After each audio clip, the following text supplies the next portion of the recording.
Bonjour et bienvenue sur le stand Argo dans le cadre du salon Terre en Fête. Je suis en compagnie de Franco Artoni. Franco, bonjour. Bonjour à vous. Vous êtes responsable développement commercial du groupe Argo. Oui. Alors, la première question, pourriez-vous nous donner les chiffres clés du groupe Argo?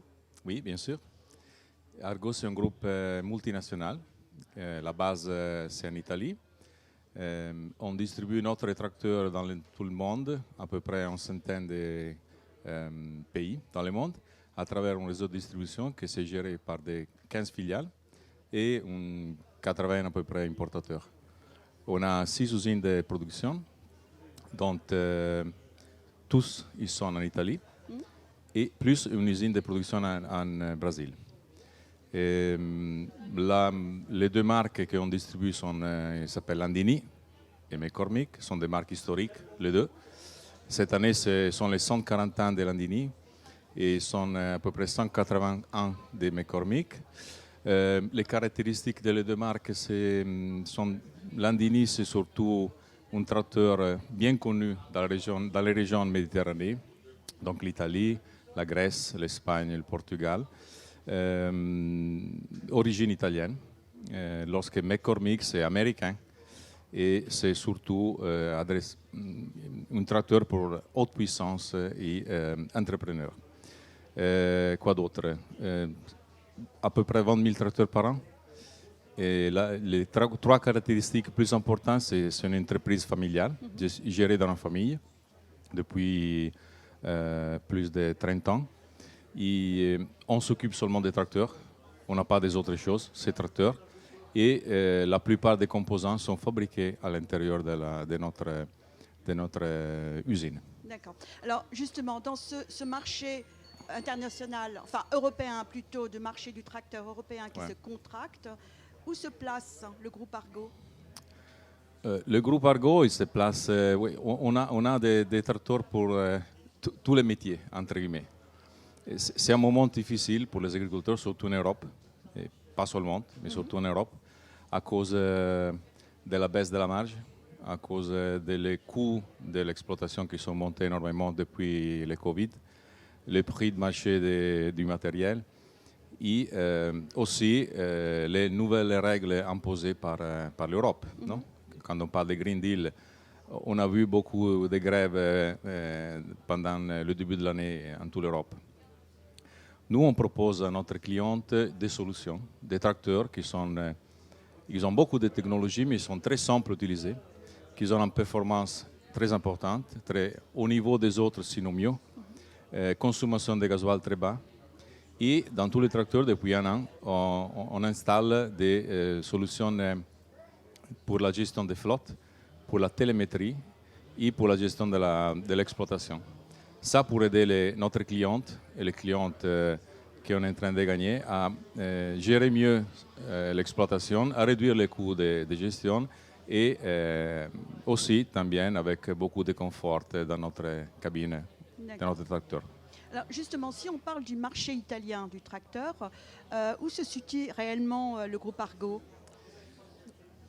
Le marché italien, c'est un peu compliqué. En 2021, le marché a monté à 24 000 grâce à des financements qui sont arrivés dans l'État et à la marge que les agriculteurs ils ont gagné grâce à son travail et le prix du marché du matériel. Après, dans l'année 2020, donc le marché est monté à 24 000 tracteurs. 2022, c'est réduit à 21 000. L'année passée à 19 000 et cette année, la prévision, c'est de 16 000 tracteurs. Avec un mix de ventes que c'est différent, parce que les 16 000 tracteurs de cette année sont faits plus sous des tracteurs petits, en dessus de 30 chevaux, ou des tracteurs, ou des tracteurs très simples, fabriqués en Chine, en Inde, en Turquie. Nous, comme Argo Tracteur, on a été capable, dans cet grand changement du marché, de garder notre part de marché et d'améliorer beaucoup le mix des tracteurs fabriqués et vendus.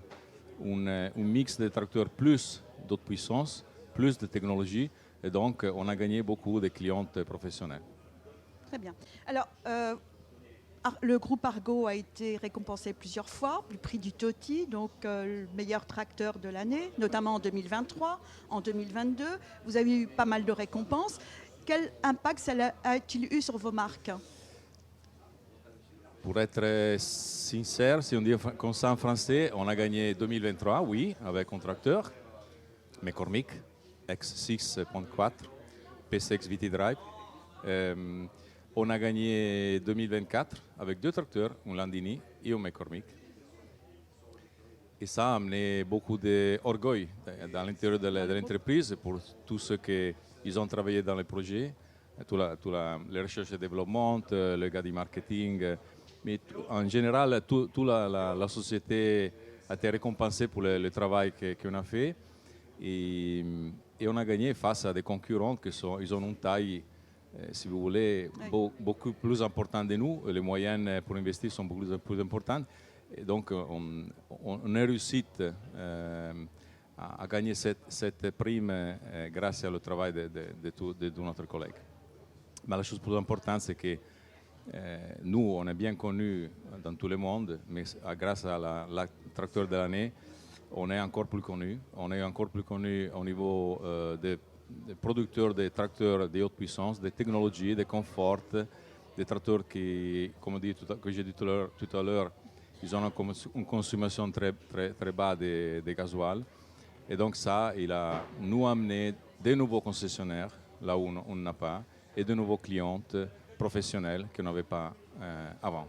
D'accord. Donc vous dites que le TOTY vous a apporté de nouveaux concessionnaires et de nouveaux clients. Oui. D'accord. Vous êtes prêt pour le prochain? Oui, bien sûr. On travaille dessus. C'est compliqué, gagner. Gagner 2 fois avec 3 modèles dans 2 ans, c'est pas évident. Mais bien sûr, on est là pour se battre, pour nous battre et pour gagner encore. D'accord. Franco Artoni, merci beaucoup. Merci à vous tous. À bientôt. Merci. À bientôt.